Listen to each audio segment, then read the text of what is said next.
বন্ধুরা, আকাশটা দেখো কি দারুণ কি দারুণ মনে হচ্ছে কালো মেঘের বিশেষ দিয়ে কালো মেঘ দিয়ে আকাশটাকে ছেয়ে নিয়েছে। সত্যি বসে বসে প্ল্যাটফর্মে বসে আছি, বসে থাকতে থাকতে দেখে আমার এত ভালো লাগছে। তাকিয়ে দেখো পুরো আকাশটা ছেয়ে গেছে কালো মেঘ দিয়ে, জোর বৃষ্টি আসবে তার আগাম বার্তা দিচ্ছে আকাশ থেকে, বোঝা যাচ্ছে।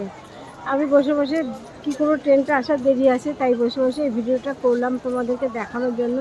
কি দারুণ লাগছে না, যারা প্রকৃতির প্রেমী তাদেরকে সত্যিই সুন্দর লাগবে। দেখো দেখো আকাশটা দেখো, মেঘগুলো চলছে। পুজোর সময় এরকম বৃষ্টি হলে আমরা নতুন জামা কাপড় পরে কী করে বেরোবো ঠাকুর দেখতে বলো তো? একটু আকাশকে বলে দাও, সব প্রাকৃতিককে বলে দাও আমাদের জন্য একটু কটা দিন বৃষ্টি থামাও, আমরা একটু ঠাকুরটা মন দিয়ে প্রাণ দিয়ে দেখি নতুন শাড়ি পরে। বৃষ্টি হলে আমরা তো সবাই ভিজে যাবো, তাহলে কী করে ঠাকুর দেখবো? বুঝেছো তো? দেখো আমি বসে বসে এই ভিডিওটা করলাম, তোমরা দেখা।